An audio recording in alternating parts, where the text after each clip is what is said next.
Hello students, मैं विशाल गुप्ता आपका teacher. कैसे हो आप सब स्टूडेंट्स। इस वीडियो में मैं आपको सीए फाउंडेशन का जो पेपर नंबर 3 है, जो कि 3 पार्ट्स में डिवाइडेड है, business mathematics, logical reasoning and statistics. तो ये पार्ट सी है जो स्टैटिस्टिक्स का, वो मैं स्टार्ट करवाने जा रहा हूँ। और ये चैप्टर नंबर 13 है, स्टैटिस्टिक्स की इंट्रोडक्शन से शुरू हो रहा है ये। स्टैटिस्टिकल डिस्क्रिप्शन ऑफ डाटा, ठीक है जी, एप्लीकेशन ऑफ डाटा। तो इसमें हम क्या स्टडी करेंगे, एक तो कलेक्शन ऑफ डाटा, दूसरा प्रेजेंटेशन ऑफ डाटा, तीसरा प्रेजेंट डाटा ग्राफिकली, ठीक है गाइज। तो अब हम अगर इसकी बात करें तो कलेक्शन ऑफ डाटा दो तरीके से होता है, एक प्राइमरी और सेकेंडरी। और presentation of data frequency distribution ही आगे किस में कन्वर्ट हो जाती है, क्यूमुलेटिव फ्रीक्वेंसी में। और जो डाटा ग्राफिकली प्रेजेंट करना है, जहाँ तो हम लाइन चार्ट्स में, पाई चार्ट में या फ्रीक्वेंसी पॉलीगन में हम कन्वर्ट करके बताते हैं, ठीक है गाइज। तो चलिए अब हम डिस्कस करते हैं इसकी डेफिनेशन से कि डेफिनेशन क्या है इसकी स्टैटिस्टिक्स की। सो डेफिनेशन है स्टैटिस्टिक्स की that we may define statistics either in a singular sense or in a plural sense. Statistics when used as a plural sense may be defined as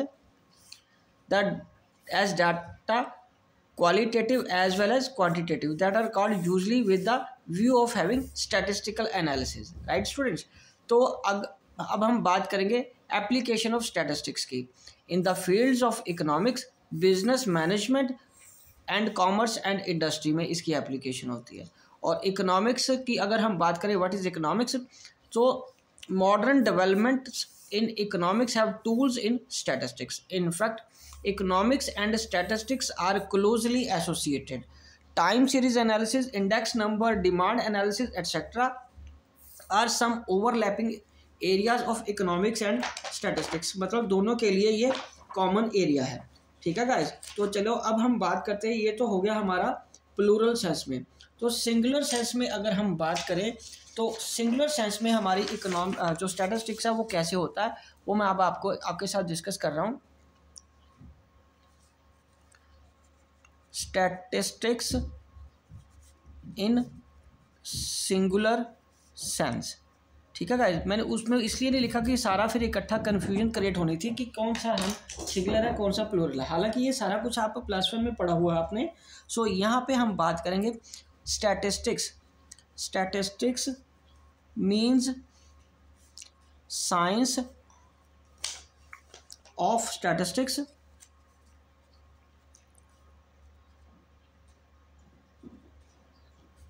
और statistical method, और statistical methods जो हमने use करने हैं, ठीक है जी।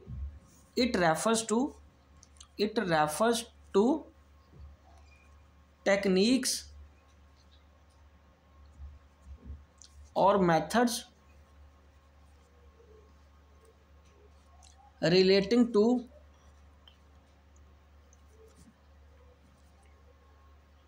Collection, classification, presentation, analysis and interpretation of quantitative data, ठीक है जी। तो ये हमारा सिंगुलर सेंस में मीनिंग आ गया। तो चलिए अब हम आगे कंटिन्यू करते हैं।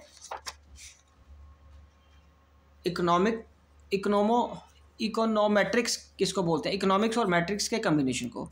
A branch of economics that interacts with the statistics is a very positive way conducting socio economic surveys and analyzing the data derived from it and made with the help of the different statistical method, regression analysis, one of the numerous application of statistics, plays an important role in economics for making furniture proposition, for example, of demand of goods, sales, prices, quantities, etc., which are all ingredients of economic planning। तो अब हम आगे discuss करते हैं guys, इसके limitations क्या है statistics के। It deals with the aggregates only, concerned with the quantitative data only. Studies are possible under a specific set of conditions. Only experts can use it properly. तो guys अब हम discuss करेंगे कि collection of data किस तरीके से होता है। कलेक्शन ऑफ डाटा आपको पता है दो तरीके से होता है, एक प्राइमरी होता है, एक सेकेंडरी होता है। प्राइमरी में इंटरव्यू मेथड से, मेल्ड क्वेश्चनियर मेथड से, ऑब्जर्वेशन मेथड से, questionnaires filled and sent by enumerator method से, और जो हमारा सेकेंडरी है वो इंटरनेशनल सोर्सेज जैसे WHO, ILO, IMF, government agencies, private organisation, quasi और semi government agencies, unpublished sources से हमारा सेकेंडरी डाटा कंप्लीट होता है। ठीक है, वहाँ से हम ये गैदर करते हैं इंफॉर्मेशन। ठीक है जी, इस तरीके से हम कलेक्शन करते हैं। तो अब हम आगे बात करेंगे कि प्रेजेंटेशन कैसे करनी है डाटा की। Once data are collected and verified for their homogeneity and consistency, we need to present them in neat and condensed form, highlighting the essential features of the data. Any statistical analysis is depend upon the proper presentation of data under consideration. Data may be classified as chronological, temporal, time series data, geographical data, qualitative data, quantitative data. ठीक है जी। तो mode of presentation of data क्या है guys, उसमें textual presentation है, tabular presentation है और डायग्रामेटिक प्रेजेंटेशन है। तो यहाँ से हम एक एक करके अंडरस्टैंड करते हैं कि टेक्सचुअल प्रेजेंटेशन क्या होती है guys. This method comprises presenting data with the help of the paragraph or a number of paragraphs.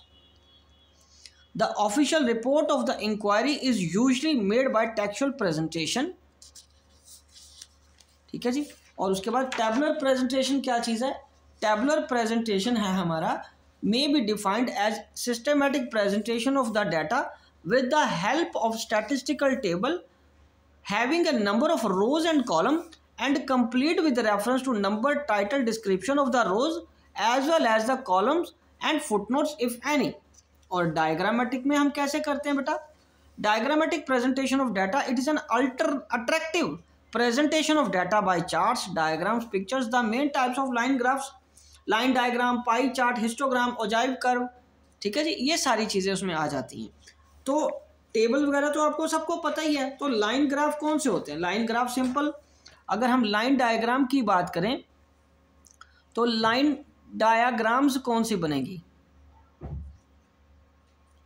तो वो इस तरीके से, जो लाइन एक लाइन वाली और इस तरीके से डबल लाइन वाली। ठीक है, और बार डायग्राम भी आपको पता ही है कैसे बनती हैं। Bar diagrams are different bar diagrams. ठीक है जी। और बार डायग्राम्स में आपको पता क्या क्या आता है? एक सिंपल बार डायग्राम, मल्टीपल बार डायग्राम। ठीक है जी। बार डायग्राम में क्या आएगा? पहले सिंपल, ठीक है, वो एक इस तरीके से, ये वो इस तरीके से भी आ सकती है या इस तरीके से भी हो सकती है। ठीक है, ये कौन सी होगी गाइस? ये हमारे पास, ये हमारी वर्टिकल होती है, या हॉरिजॉन्टल बार डायग्राम। और उसके बाद सिंपल बार डायग्राम के बाद मल्टीपल बार डायग्राम कैसे होती है? मल्टीपल बार डायग्राम, तो ये इस तरीके से होती है। ठीक है जी, राइट, इस तरीके से मल्टीपल बार डायग्राम होती है। ठीक है बेटा। तो अब हम आगे डिस्कस करते हैं हिस्टोग्राम। हिस्टोग्राम आपको पता है कॉन्टिन्यूस सीरीज में बनता है। हिस्टोग्राम कैसे बनेगा गाइस? हिस्टोग्राम कैसे बनेगा? हिस्टोग्राम आपको पता है इस तरीके से कॉन्टिन्यूस सीरीज में, जैसे ये 0 से 5, 10, ये इस तरीके से जो हिस्टोग्राम होता है। और पॉलीगन क्या होता है? पॉलीगन जब हम इसी हिस्टोग्राम के साथ भी कई बार बनाते हैं और उसके बिना भी बन सकता है। इसकी मिड पॉइंट्स को आप ज्वाइंट करते जाओगे तो वो पॉइंट, वो पॉलीगन हो गया। और ओजाइव कर्व आपको क्या पता, वो कैसे बनती है आपको पता ही है, more than and less than वाली। ठीक है, और फिर उनको इकट्ठा भी किया जाता है। जो ओजाइव कर्व होती है वो फ्री हैंड में भी बनती है ना? फ्री हैंड बनती है ना, आपको पता है ना। ये मैं आपको एक एग्जांपल के रूप में इसको समझाता हूँ। ये देखिए, ये वाला एक तो ये होता है, ये जो इस तरीके से जा रहा है, ये कौन सा हो गया? ये लेस देन वाला होता है, लेस देन। ठीक है जी। और ये वाला कौन सा होता है? ये मोर देन। ये कौन सा हो गया? More than.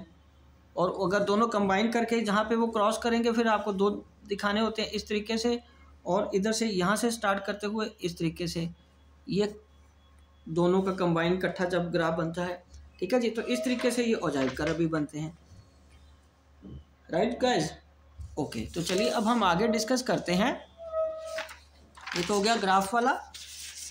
ओके, अब हम आगे बात करें फ्रीक्वेंसी डिस्ट्रीब्यूशन कौन सी है। तो गाइज फ्रीक्वेंसी डिस्ट्रीब्यूशन कैसे होती हैं, is a statistical table that distributes the total frequency of A number of classes. तो एक तो इंडिविजुअल सीरीज आ जाएगी जिसमें सिर्फ सीरियल नंबर जैसे 5, 6, 8, 12, 16, 18 इस तरीके से फिगर्स आ जाएंगी। और डिस्क्रीट सीरीज में कैसे होती है, एक एक्स और एफ, जैसे ये 5 नंबर लेने वाले कितने हैं, 10 नंबर लेने वाले कितने हैं, 20, 25, उसके 7, 6, 5, 4, 3 लाइक दिस। और इसमें क्यूमुलेटिव में जैसे एक्स और एफ कैसे आता है आपको पता है, 0 से 5, 5 से 10, 10 से 15, 15 से 20, ठीक है जी।